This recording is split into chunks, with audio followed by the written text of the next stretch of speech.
আমি আজকে জামাতের আমির হিসাবে এখানে কথা বলতে আসিনি। আমি এসেছি বাংলাদেশের 18 কোটি মানুষের একজন হয়ে কথা বলতে। আমি শিশুদের বন্ধু, আমি যুবকদের ভাই,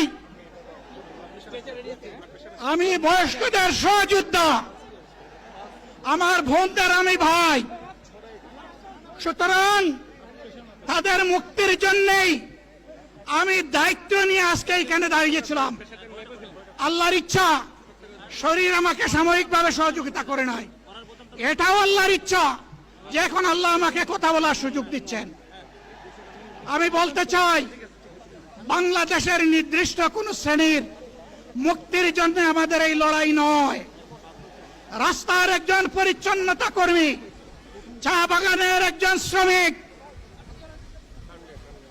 রক্ত পানি করে ঘাম জড়ানো আমার একজন রিক্সা চালক ভাই মাঠে ময়দানে বাংলাদেশের মানুষের মুখে যারা এক মুঠো ভাত তুলে দিতে চায়, আমার সেই কৃষক